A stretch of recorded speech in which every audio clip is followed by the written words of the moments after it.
basically, this is an evangelistic movement on the left, and that's what's happening. It's indoctrination. I mean, they are proselytizing to the next generation. So tell me, is there a church of leftism? A holy book of leftism woke indoctrination? No. And even if there was, I thought we were supposed to encourage the free exercise of religion. Or does that only apply to your version of Christianity? What we're discovering as parents and conservatives is, wait a second, education really is evangelism. So if you don't control education, you cannot control the future. So is learning numbers and mathematical indoctrination? Is language learning English forcing woke indoctrination? Is heterosexual sex education then indoctrination? You know, asking for a friend.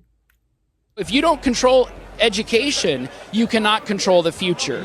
And Stalin knew that, Mao knew that, right? Hitler knew that. We have to get that back for conservative values. Is he calling for conservatives to follow the example of fascists like Hitler, who waged war and genocide on other people? But I thought that right-wing Christians were the most loving, compassionate, non-judgmental people, and that they never, ever pushed their beliefs on anyone. We have to stand up for that flag. We have to stand up for our beliefs, and we got to put God back in this country. If we forget about him, he's going to forget about us. And right now, we're forgetting him and we're forgetting Israel. We forget both of those. Read your Bible. Read your Bible. Because there's a lot of boys like me that are ready. All we need is an order. We're ready. Order? Order to do what? Feed the hungry, heal the sick, assist the elderly? What does this Christian order entail? Well, if he gets indoctrinated, January 6th is going to look like a playground. It's going to look like a playground. From the inside voices that I hear, from all the militias and everything else, it's going to be a playground. But if they want to fight, bring it. Following Hitler's example, actively stoking the flames of violence? Surely you aren't actively trying to imprison your political opponent based on no evidence at all using anti-Semitic innuendos. What should President Trump do on day one when he gets back in? Lock him up! Lock him up, right? The deep state, take it down? Yeah, take it down. And take him to the train station. Take him to train station?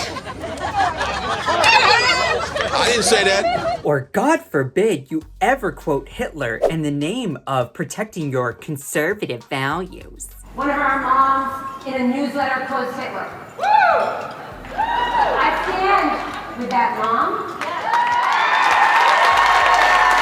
This is so strange. I thought right-wing evangelicals were the ones protecting the children, not teaching them to follow Hitler's example and telling them that it's okay to initiate violence. It's because you're in a cult and lack any self-awareness or self-introspection to really realize that you're literally just stoking the flames of hatred and go against everything that Christ ever talked about. I would know. I come from a Christian family. But heck, who am I convincing? Those MAGA brainwashed people stopped listening or tuning into this video as soon as they saw me in my gay crown. Look, I don't make these videos to try to talk or convince them. I make these videos to give you all the tools that you need to understand and address this crazy right-wing hypocrisy and extremism so that you feel emboldened to go back to your communities to actually do justice for all people, not just the rich, wealthy, powerful. There is no denying that extremist right-wing groups are using the guise of Christian religious freedom to take away other people's rights and wages towards genocide. Just ask trans people. So I don't make this video trying to convince them. Girl, they are not able to be convinced. They're so far down, brainwashed from their right-wing media, they're not able to be reached. I'm trying to reach you. What are you going to do about it? What kind of action steps are you going to take to make sure that this country does not fall into a genocide? What are you going to do about it? If you are apolitical, this is your real chance to wake up. People's rights are on the line. Democracy is at stake. They tried to take over the Capitol, for heaven's sake. So what are you gonna do about it? Share this with your friend that you know isn't political because they need to hear that. So the question I leave with you is this. Is it easier to live in a country where one political party is literally following in Hitler's footsteps to wages towards genocide? Or is it easier to vote? Think about that. My name is Scott Johnson. You can find more of me on my YouTube, which is in the description below, as well as my TikTok where we do morning shows.